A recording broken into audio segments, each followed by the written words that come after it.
Hi, everybody. Today is Wednesday, May 6th. We start the last big thing of Chapter 8, Polynomials, which is solving for all roots. That's really everything we have been doing so far has been leading up to this. So the reason we learned imaginary numbers, the reason we learned polynomial division, the reason we started talking about roots was so that I could give you something to the fourth power and you can tell me all of the roots. Okay, this is a long lesson divided into 3 days, but it's more like as long as you learn it today, the next couple days are practicing. There's only 3 total problems today, one of which I'm going to do completely with you right now.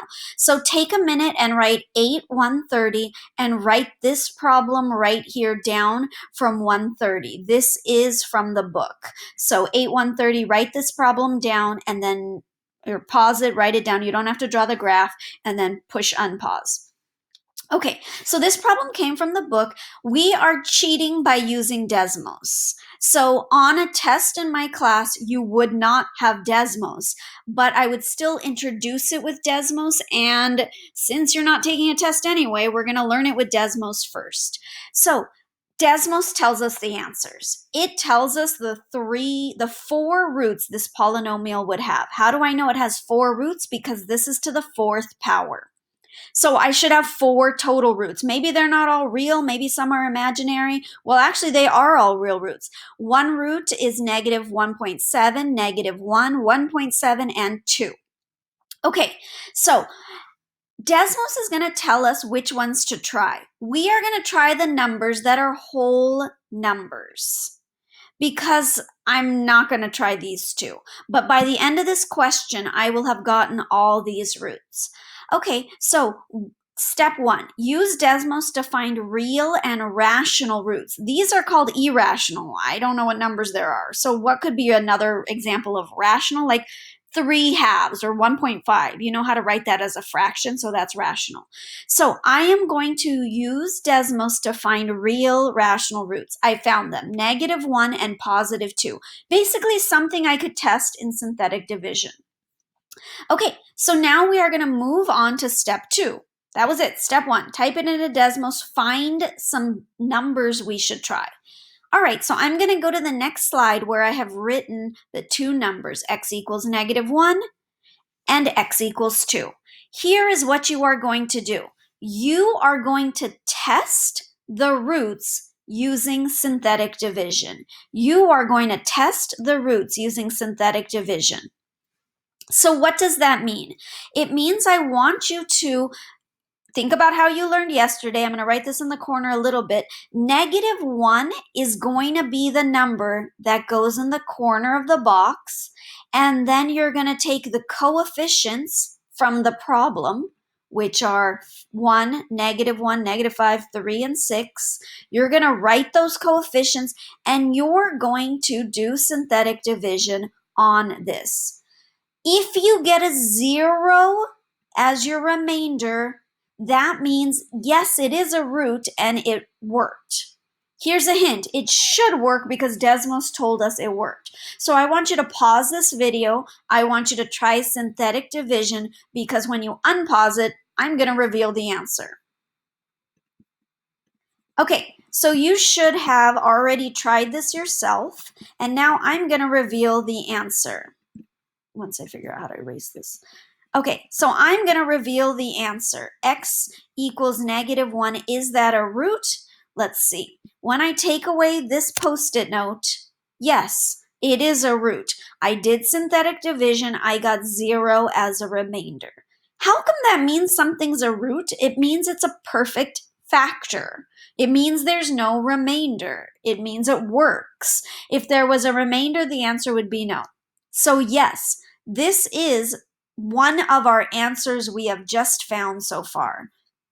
X equals negative 1 so far is 1 out of the 4 answers. Remember, it's a quartic, so there's got to be 4 answers. So far, negative 1 worked.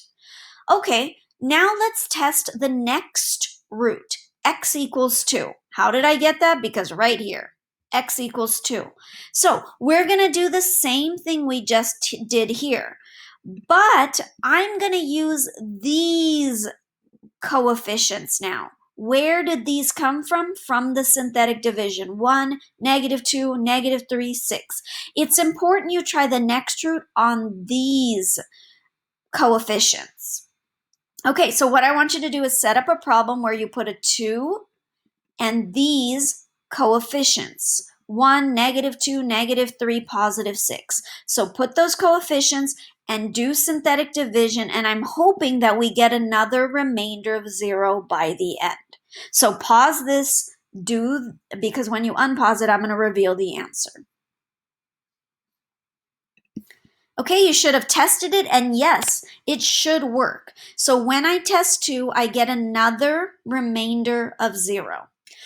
All right, first, let's talk about a few questions. How come I didn't switch the sign? Remember yesterday on synthetic division, you were always putting the opposite number here? That's because it was a factor. It was never already solved for. X plus 1 is the factor that gives us an x-intercept or root of -1. So that's why it went in as -1. Next, maybe you're asking, how come I had to use this cubic? The reason I wanted you to test 2 in a cubic was because now you are left with a quadratic. And the next slide will show you what we can do with this. So far we have just found 2 out of the 4 answers. -1 works, +2 works. Now I need my last 2 answers, which will come from the quadratic. You can abandon synthetic division at this point, and now let's go to step 3. Step 3. Once you are down to a quadratic, which we are, you can use factoring, quadratic formula, completing the square roots to solve for the last 2 roots. I'm going to refer to those 4 types of solving, and I don't like to write it out every time. So F factoring, QF quadratic factors, square, completing the square, or square roots. So let's look at what we're left with. Quadratic formula always works, completing the squares works. I just think this is easy by doing the last method, square roots. Move the 3 over, and then square root both sides. That's what square roots mean. When the middle term b is missing, this is easy. Now I'm going to square root both sides. Don't forget to put a plus and minus in front of it, and we are done with this entire problem. Remember how in the beginning it's the other 2 answers were -1.7 and +1.7? That's the decimal value of the square root of 3. Okay, what is my final entire answer to this question?